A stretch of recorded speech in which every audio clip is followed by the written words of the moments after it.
Donc Stonehenge est beaucoup plus vieux. Moi, les prononciations anglaises, c'est pas ma tasse de thé. Stonehenge était un lieu d'électricité. Bonjour, aujourd'hui, je vais vous expliquer comment bien rater ses visions dans le passé. Je vous souhaite la bienvenue à toutes et à tous. N'hésitez pas à venir mettre un pouce. Madame, si j'étais vous, je ferais bien attention à ce que je dis. Bien, la chaîne Magie Blanche des Anges va aujourd'hui nous faire des révélations sur le site de Stonehenge et je vous promets que vous allez être surpris. Sachez tout simplement que la construction du site principal, le Cercle de Pierre, a commencé en 2500 avant notre ère. C'était pas fait pour... C'était pas un lieu de sacrifice ou autre, non. Stonehenge était un lieu d'électricité. C'était pour... c'est comme les pyramides en Égypte, si vous prenez les veines de la terre. Tout était relié, les uns et les autres. Donc, voilà. Ok.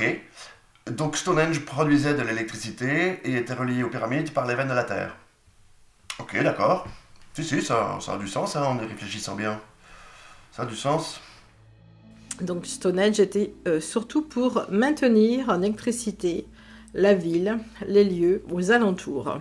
Alors ils étaient très avancés technologiquement avec les pierres. Ah oui, il devait sacrément l'être pour produire de l'électricité avec des pierres. Donc Stonehenge est une centrale électrique qui fournissait la ville voisine en électricité.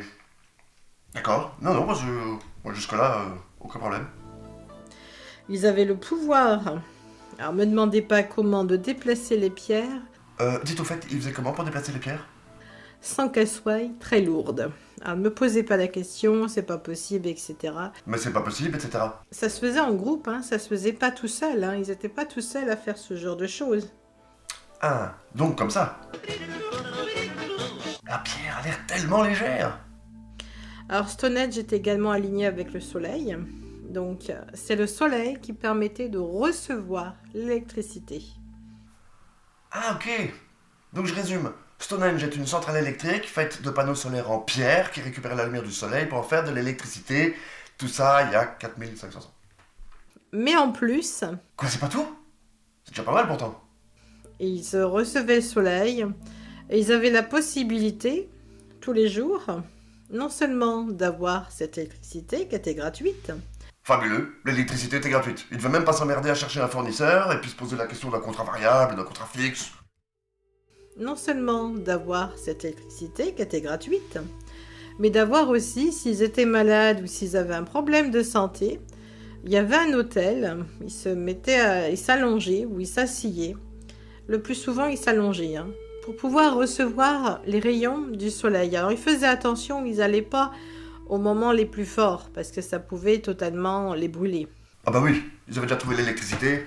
J'imagine qu'ils n'avaient plus assez de temps pour inventer la crème solaire. Je comprends. Donc, on va se mettre en relation avec les anciens. Ok, excellente idée. Les anciens vont produire de l'électricité, vont donner à manger, ils vont produire de la nourriture, ils vont produire beaucoup de choses.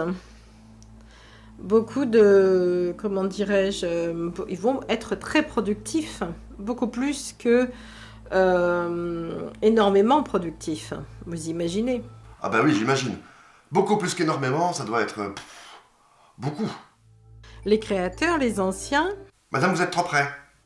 non seulement s'en servaient pour avoir de l'électricité, non seulement s'en servaient pour guérir de moindres maux du corps physique, ils s'en servaient pour communiquer comme un téléphone avec ceux de l'extérieur de la galaxie. Les autres qui étaient restés certainement dans le cosmos sur leur planète. Mais où s'arrêteront-ils? Donc, je résume. Stonehenge est 1. Une centrale électrique. 2. Un hôpital pour guérir les gens avec le soleil, mais il faut faire attention de ne pas se brûler. Et 3. Une antenne pour communiquer comme avec un téléphone avec ceux à l'extérieur de la galaxie.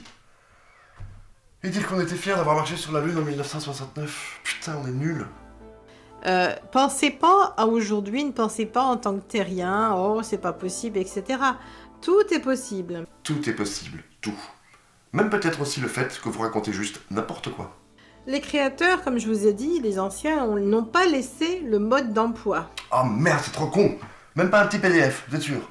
Ils s'en servaient aussi pour, comme porte du temps, comme porte... ils pouvaient voyager à travers l'espace et le temps. Encore une fonction en plus?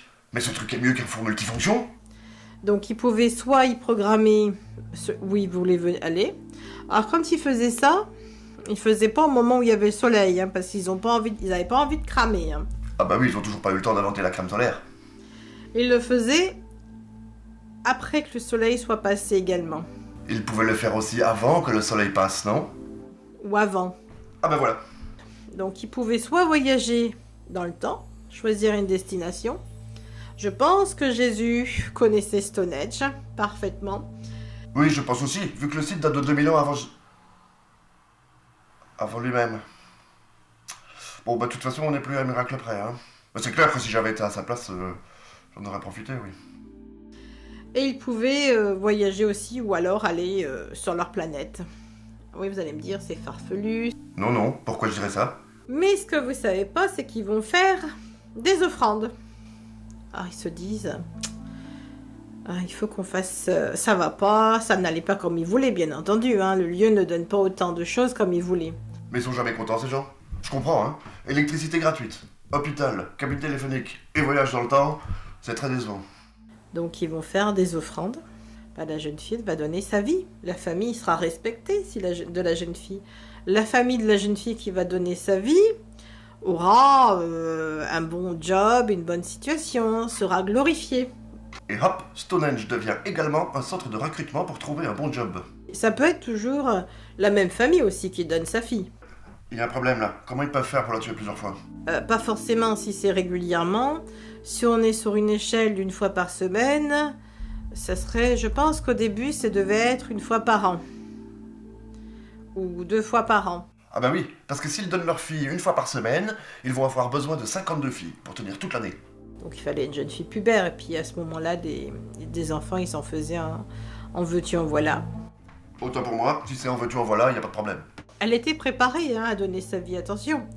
Donc elle était pratiquement, on va dire, dans une robe blanche. On la mettait dans du blanc avec des petites sandalettes. Elle était heureuse de le faire. Hein. Non mais alors du coup, je me demande si Jésus n'a pas été tué à Stonehenge. Ah bah oui, imaginez, on est en plein milieu de la séance d'offrande. La jeune fille est ligotée au milieu de cercles de pierre. Et là, paf, tout d'un coup, Jésus revient de voyage. Et là, juste au moment où ils allaient tuer la fille aux sandalettes, ils tuent Jésus à la place. Bah quoi, tout est possible, non? Et ensuite, elle était, on va dire, au lieu de l'enterrer, tant qu'à faire, autant la manger. Voilà, il n'y avait pas assez à manger dans les champs, par exemple, au niveau de la protéine. Oui, puis au niveau des déchets, c'est beaucoup mieux. Pas de gaspillage. Des chercheurs, des historiens, vous savez, ceux qui aiment bien gratter la terre, comment on les appelle déjà? J'ai perdu le fil, moi. Des gratologues? Maintenant que j'ai appris tout ça sur Stonehenge, ça m'étonnerait pas que le lion de Waterloo ait été construit par les Égyptiens. Ah bah oui, c'est une pyramide, c'est clair. Le fait que c'était une antenne pour communiquer avec un peuple ancien qui vivait dans l'eau. La traduction, c'est pierre du haut, la pierre du haut. Donc ça correspond avec la communication, pierre du haut. Bah oui, maintenant que vous le dites, tout est lié, oui. Ah bah oui, par exemple, mon voisin du dessus, il s'appelle Pierre. Et ben je communique très souvent avec lui. La preuve. Bien, ce sera assez de révélations pour aujourd'hui. J'espère qu'un jour elle s'attaquera à l'histoire du lion de Waterloo. Au revoir. À tout à l'heure, au revoir.